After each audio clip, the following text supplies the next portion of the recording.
ሌላይቱ የክነሰት አባል እና ዶክተር ጸጋ ፈንታውን አልፋለሁ። ጤና ይስጥልኝ ጸጋ። ጤና ይስጥልኝ አቶ ሽሎሞ፣ እንዲሁም ጤና ይስጥልኝ የተከበራችሁ አድማጮች ተመልካቾች። ሰላም ነሽ ወይ? እግዚአብሔር ይመስገን ደህና ነኝ። በቅድሚያ ይቅርታ አለው በዙም መቅረብ ነው። ዛሬም መልክሽን ላናየው ነው ማለት ነው እንዴ? ተመልካቾቻችን በጉጉት እየጠበቁ ነው። ምንም እንደዚሁ ማለት ነው። ሁላችንም አልሆነም ማለት ነው። አመሰግናለሁ። እንግዲህ ምንድነው የጊዜው ሁኔታ አላመቸም። እርግጠኛ ነኝ የፊታችን ሐሙስ ግን በዙም እንደምቀርብ። ኦኬ፣ እናመሰግናለን በእውነት ለምታደርጊልን አስተዋጽኦ። እስቲ ቀጥታ ወደ እኔ አንቺን ዛሬ ወደ ኢራን ጉዳይ አልወስድሽም። ስለ ኢራንና ስለ እስራኤል፣ ስለ አሜሪካ፣ ስለ ሊባኖስ ብዙ ከጋዜጠኛ ፋሲል ጋርም ተነጋግረናል። እሱን እንተወውና ዛሬ ወደ እስራኤል ሀገር ውስጥ ወደ ፓርላሜንታሪ ስራሽና የፖለቲካ ጉዳይ አንድ ጥያቄ መጀመሪያ ልጀምር ጠይቅሽ ፈልጋለሁ። ለአሁን ታሊ ጎትሊብን በወንጀል ክስ እንዳትከሰስ ለሚደረገው ስብሰባ አንቺም በምልአተ ጉባኤው ላይ ደጋፊዋ ትሆኛለሽ?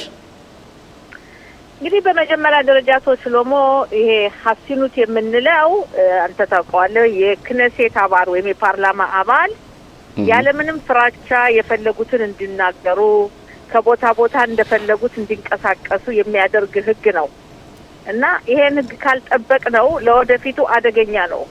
በተለይ በዲሞክራሲ ሀገር የህዝብ ተመራጭ የሆነ የፈለገውን መናገር ካልቻለ በጣም አደገኛ ነው።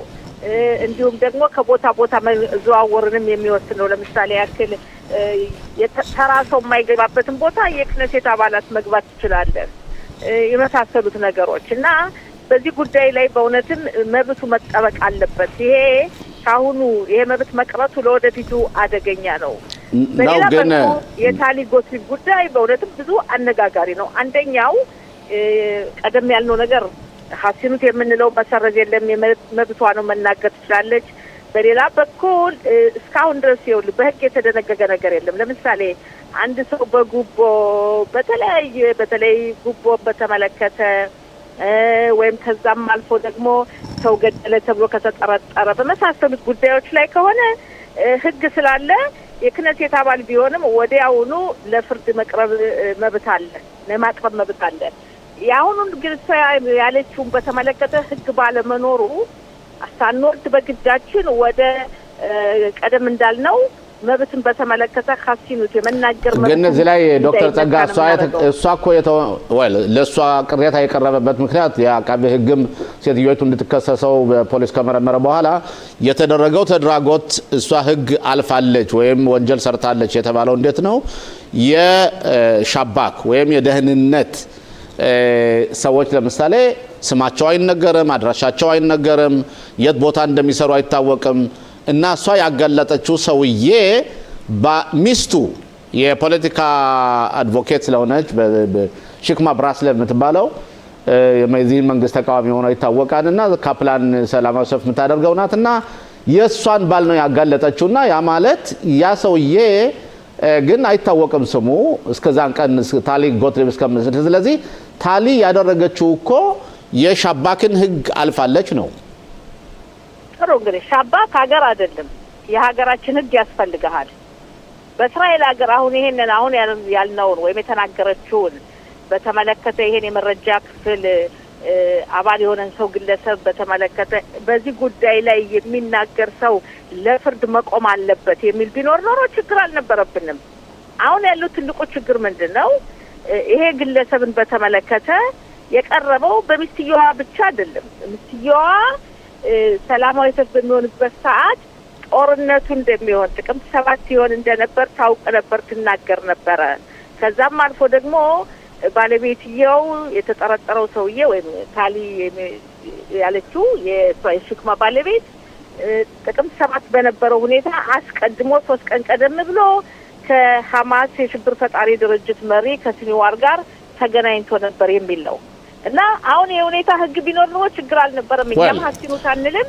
ቅድም እንዳልኩት በሰው በመግደል ወይም በተለያዩ ነገር የሚጠረጠር ሰው ወይም ሴት ደፍሯል በሚለው በዚህ ጉዳይ ያለው ህግን በተመለከተ በቀጥታ ፍርድ እንደሚቀርብ ዶክተር ጸጋ እንደዛ እኔ አንድ አጠር ያለ ጥያቄ ልጠርሽና ወደ ሌላ ጥያቄ ያ ማለት እኮ ዶክተር ጸጋ ለምሳሌ የሞሳድ ሰራተኞች አሉ የሻባክ ሰራተኞች አሉ እነሱ ስራቸው ዋናው ትልቁ ስራቸው ሳይታወቁ ስማቸው ምን ስራ እንደሚሰሩ በሚስጥር እየሰሩ ነው ኢንፎርሜሽን ወይ መረጃ የሚሰበስቡት ይህን ሰው የማጋለጥ ማለት መረጃ እንዳያገኝ ማድረግና የሰውየውን ህይወትና የቤተሰቦቹንም እንዲሁም ቢሆን እሱ በመረጃ በድብቅ የሰበሰበውን ወንጀል ማጋለጥ አይሆንም ትክክል ነው ብለሽ ነው የምታምኘው ነው አንተ የምትለው ትክክል ነው አቶ ሽሎሞ መሆን የለበትም እነዚህ መረጃ ክፍል ሰራተኞች ግን እዚህ ላይ የዚህ ሰው የሚስቱ መንግስትን እየተቃወሙ ሰላማዊ ሰልፍ ከሚያደርጉት ከሚመሩት አንዷ ናት ሽክማ ምን ግንኙነት አለው እሷና ሰውየው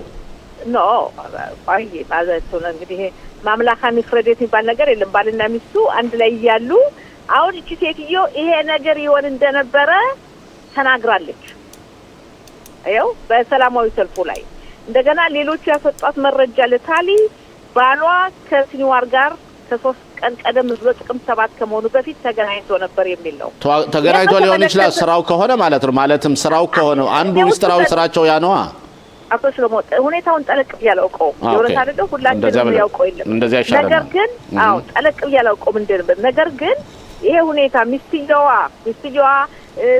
ወጣ ይሄ ነገር እንደሚሆን ተናግራለች ገባ ያለ መፍረትና ይሄንን ሊሆን የቻለው ይሄን የተናገረችው ባሏ ስለነገራት ነው የሚለው ማለበት ያው የተመልከተ ህግ ባለመኖር ነው እዚህ ላይ ውስብስብ የደረሰው ኦኬ ለማንኛውም ዶክተር ጸጋ ምን አለ በዚህ እንደምድምና የኛ የሰራተኞች በሞሳድ ኢራን የሚያደርጉት ሊባኖስ የሚሰሩት ከዚህም ይሁዳ ሰማሪያና አዛ የሚሰሩት ብዙ የኛ ዜጎቻችን ከዛ እየሄዱ መረጃ ይቀበላሉ እነሱ ህይወትን የሚያድኑ ሰዎች ናቸውና ነገሮችን ቀለል አድርገን ባናየው ይሻላል ግን ለማንኛውም ይሄ ጉዳይ ወደፊት ማነጋገር ይሆናል ብያስባለሁ አሁን በትክክል እኔ እስማማለሁ ሽሎሞ አሁን ያልከውን በሙሉ ተስማማለሁ በስራ ላይ ያሉ ህይወታቸውን ለኛ ሳልፈው የሚሰጡ ሰዎችን መጠበቅ ግዴታ አለበት አዎ ልክ ነው እና አሁን ዶክተር ጸጋ ወደ አንቺ የክነስት አባል ነሽ ብዙ ጊዜ ስራ ብዙ ሰርተሻል አንዱ የክነስት አባላት ስራችሁ በዓለም አቀፍ ያሉ ፓርላማዎች ጋር ከነሱ ጋር መወዳጀት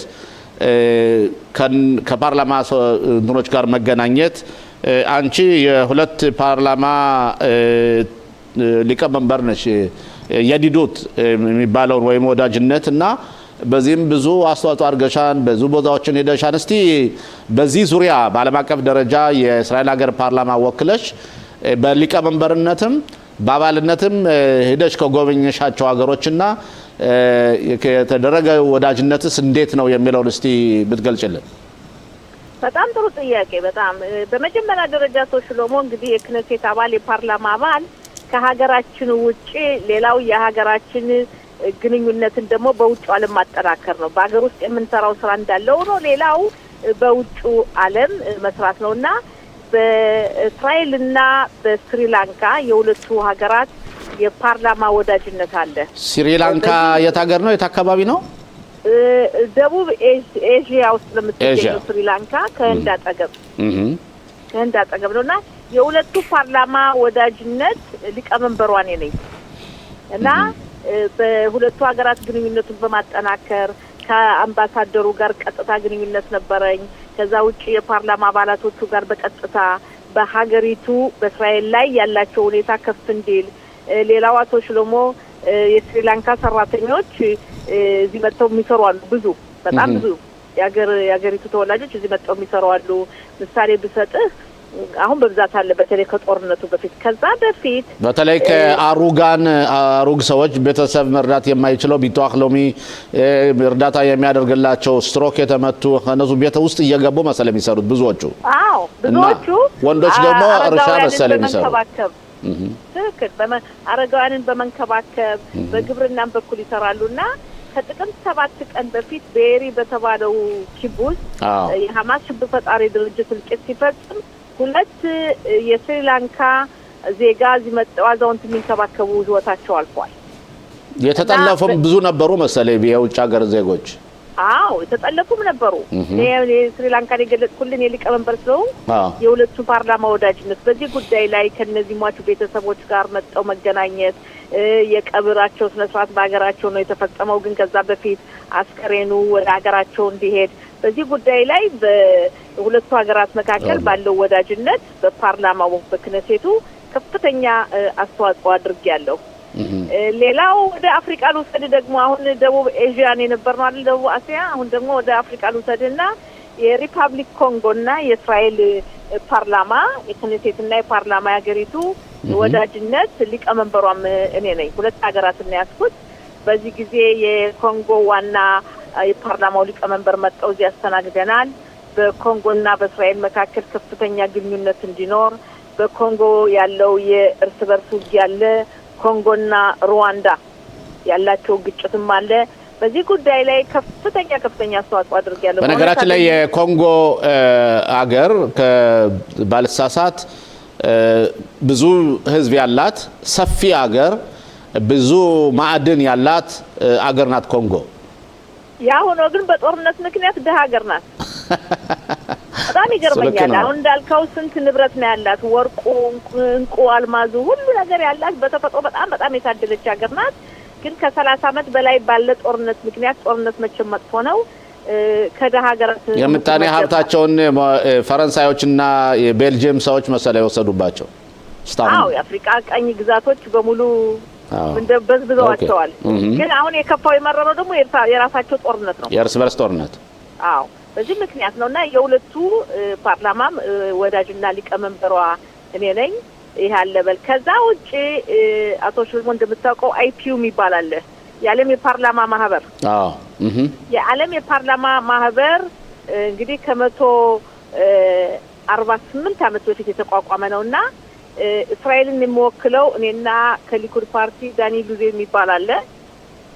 ሌላው ደግሞ ከተቀናቃኝ የፖለቲካ ፓርቲዎች ሁለት አሉ፣ 4 ነን እና ቋሚ አባሎች ነን። በነገራችን ላይ እኔም አባል ነበርኩና ወደ ሞሮኮም ከሌሎች ሀገርም ሄጄ ነበርና በጣም የሚገርም ድርጅት ነው። በዛ ላይም አንዳንድ ውሳኔዎች እንኳን ሊወሰኑ ብለው አንቺ ያከሸፍሽ መሰለኝ ባልሳሳት ጸረ እስራኤል ውሳኔዎችን በጦርነቱ ላይ በነበረበት ጊዜ ማለት ነው። በጣም ልክ ነህ። አሁን ይሄ ማህበር በጣም ደስ የሚል ነው። በየ6 ወሩ ነው ጉባኤ ያለው። አንዴ ጄኔቫ ነበረ፣ አንዴ ኡዝቤኪስታን ነበር፣ አንዴ አሜሪካ ነበር፣ አንዴ አሁን የሚቀጥለው ታንዛኒያ ነው የሚሆነውና በዚህ ጊዜ በተለይ ከጦርነቱ በኋላ ጥቅምት 7 ከሆነ በኋላ እስራኤልን ከማህበሩ ለማውጣት የአረብ ሀገራት አንድ ላይ ሆነው በእስራኤል ላይ ክስ አቀረቡ። ያንን አክሽፌን የመጣሁት በተለይ በዚህ ጉዳይ ላይ የነበረው ቀን ተሬት ነበር ስራው። ያከሸፍኩበት ዋናው ትልቁ ምክንያት የአፍሪካ ሀገር ፓርላማ አባላት ደግፈውኛል። እንዲያውም ሊቃወሙ የነበሩትም ገለልተኛ ሆነዋልና ይሄም አለና ብዙ በዓለም አቀፍ ዙሪያው በኩል አቶ ሽሎሞ ባጭሩ ገለጽኩልህ እንጂ የአሜሪካ ኮንግረስና የእስራኤል ፓርላማ ወዳጅም አባል ነኝ። ሌላው ጸጋ እስቲ ወደ ምርጫው እንምጣና ፓርላማችን ስራውን እየጨረሰ ነው ወይ ቢቀድምም ቀደመ ባይቀድምም በ10ኛው ወር ወደ ብሔራዊ ምርጫ እንወጣለንና አሁን ሊኩድ ውስጥ ያለውን ሁኔታ ትንሽ ያው አንቺ የዚህ አባል ስለሆነች ማወቅ ስለፈለኩ ነውና እንዴት ነው ታዲያ አሁን አንቺ ሁለተኛ የምትመረጪው? ምን እቅድሽ እንዴት ነው? በፕራይመሪ ነው የምትመረጪው? ጠቅላይ ሚኒስትር ቢንያሚን ኔታንያሁ ቦታሽን ሊጠብቁልሽ ነው? ብዙ ኢትዮጵያውያን የሊኩድ አባላት ደግሞ ተሰልፈዋል። እኛ እያሉ የተለያዩ ግሩፖች 4-5 ግሩፖች አሉ የጸጋን ቦታ እንወስዳለን እያሉ እንዴት ነው ነገሩ? በጣም ጥሩ ጥያቄ አቶ ሽሎሞ። ሊኩድ ትልቅ የፖለቲካ ፓርቲ ነው። ሊኩድ ትልቅ የዲሞክራሲ ፓርቲ ነው። በዚህ ምክንያት የፓርቲው አባላት ወደ 151 አሉ። የፓርቲው አባላት ቅድመ ምርጫ ፕራይመሪስ የምንለው ያ ማለት በአመት አንድ ጊዜ አባል ሆነው መዋጮው ወይም ደግሞ ክፍያውን የሚከፍሉ ሰዎች ብቻ ነው መምረጥ የሚችሉት ለዚህ ቅድመ ምርጫ ከፓርላማው በፊት። በአሁኑ ሰዓት ጠቅላይ ሚኒስትር ቢንያሚን ኔታንያሁ ያቀረቡት ምን ነበር ሀሳብ? አንደኛ ይሄ ፕራይመሪስ የሚለው አባላት ሊመጣው ቀርቶ የሆነ ኮሚቴ ተቋቁሞ እንደሌሎች ፖለቲካ ፓርቲዎች የኮሚቴዎቹ ይወስኑ ማንኛው ለክነሴት ይግባ ማንኛው አይግባ የሚለውን የሚል ነበር። ግን የአባላቱ ሁኔታ ከፍተኛ ተቃውሞ አለ። እኛ እስከዛሬ ድረስ ለምን አባል ሆነ? አባል የሆነው እኮ ልንመርጥ ነው ይላሉ።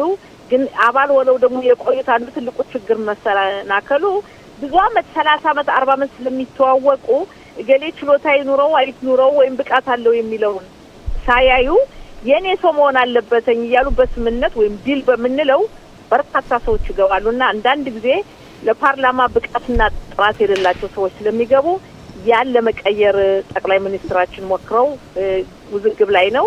ያ ካልሆነ ተሽሎሞ ምን ይሆናል መሰለኝ ምን ጊዜ እንደሆነ ጠቅላይ ሚኒስትሩ የሚመደብላቸው ሰው አለ።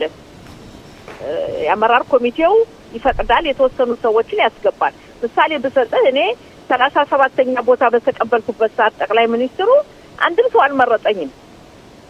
ጠቅላይ ሚኒስትሩ በተሰጣቸው ቦታ ሽሪውን የምንለው ወይም ኮታ የምንለው በዛ ላይ ነው ያስገቡኝ። ከኔ ጋር 5 ሰዎች ነበር የገባ ነው በዛ ጊዜ እና ይሄ ሁኔታ አለ። በኔ በኩል እኔ የሊኩድ አባል ነኝ። በሊኩድ በአባልነቴ እወዳደራለሁ። ሌሎቹ እንወዳደራለን የሚሉ ብዙ ሰዎችን እሰማለሁ። በዲሞክራሲ ሀገር አትወዳደሩ ማለት አትችልም። መወዳደር ይቻላል።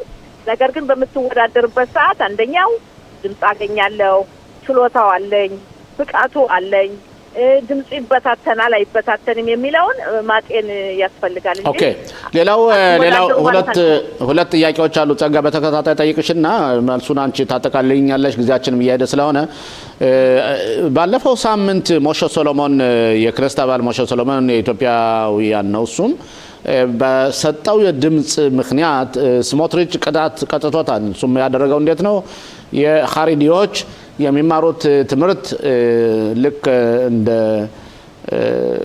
እውቅና ይሰጠው ልክ እንደ ወታደራዊ አገልግሎት እውቅና የሚሰጠው ሪዮት ዓለም የሚለውን ተቃውሞ ባደረገበት ኮሚቴዎች በሙሉ ተባሯን የፓርላማ ስራውን ለማክሸፍም እየተሞከረበት ነው ያለ። ይሄን እንዴት አየሽው? መሆን አለበት ወይስ ትክክል ነው ወይስ አይደለም? ሁለተኛው ደግሞ በትላንትናው ዕለት የሶማሌላንድ ፕሬዚደንት በሀገራችን ላይ በይፋዊ ጉብኝት እያደረጉ ነውና ተመልካቾቻችን ስለ ሶማሌላንድ ወዳጅነት ምናልባት ትንሽ አንቺ ከኛ የበለጠ የምታውቂው ነገር ካለ መግለጽ የምትፈልጊው ነገር ካለ። በጣም ጥሩ። በመጀመሪያ ደረጃ ጽዮኑ ተደቲት የሞሼ ሰሎሞን የፖለቲካ ፓርቲ ነው። የፓርቲያቸውን ውስጥና ደንቡን የሚያውቁት እነሱ ነው። ለነሱ ልተውላቸው። በእኛ በኩል ሌላ ነው ያለነ። ሌላው በተጨማሪ ወደ ሶማሌላንድ በወሰድከኝ በአሁኑ ሰዓት የመጀመሪያዋ በዓለም ላይ ሶማሌላንድን አገር ትሁን የሚለውን እውቅና የሰጠች ሀገራችን እስራኤል ናት። ሶማሌላንድ እንደሚታወቀው የምትገኝበት ቦታ በጣም ስትራቴጂክ የሆነ ቦታ ነው። በተለይ ኢንዲያን ኦሽን ምንድነው የምንለው የህንድ ውቅያኖስ በጣም ቅርብ ናት፣ ለኢትዮጵያም ቅርብ ናትና ይሄ ግንኙነት መፈጠሩ ግንኙነቱ መጠናከሩ አምባሳደር መሾሙ እኛም አምባሳደራችን ወደዛ ሄደም እንጂ እዚህ መሾሙ በጣም በጣም አስፈላጊ ነው። ፕሬዝዳንቱም የሶማሌላንድ ጎብኘቱ አስፈላጊ ነውና በዚህ ላይ ከጨመርን የኢትዮጵያም እጅ አለበት። ኦኬ ስለዚህ አሁን ብዙ ጊዜ የእስራኤል ሀገር ፖሊሲ በተለይ የውጭ የእስራኤል ሀገር ባለ ሀብቶች ሶማሌ ላይ የሄዱ ኢንቨስት እንዲያደርጉ ወይም ደግሞ ቢዝነስ እንዲያደርጉ እናንተ ወይም መንግስቱ ይደግፋን እርዳታ ይሰጣን እንዴት ነው? አዎ በጣም በጥሩ አንዱ ምንድነው ግንኙነቱ የስትራቴጂክ ቦታ ብቻ መሆኗ ብቻ ሳይሆን በተለያዩ መንገዶች እስራኤላውያን ባለሀብቶች ወይም እስራኤላውያን የተለያዩ እቅድ ያላቸው ወይም ደግሞ አንዳንድ ነገሮችን እዛ ንግድም ሆነ የሆነ ነገር መፍጠር ለሚፈልጉ በር ይከፍታል።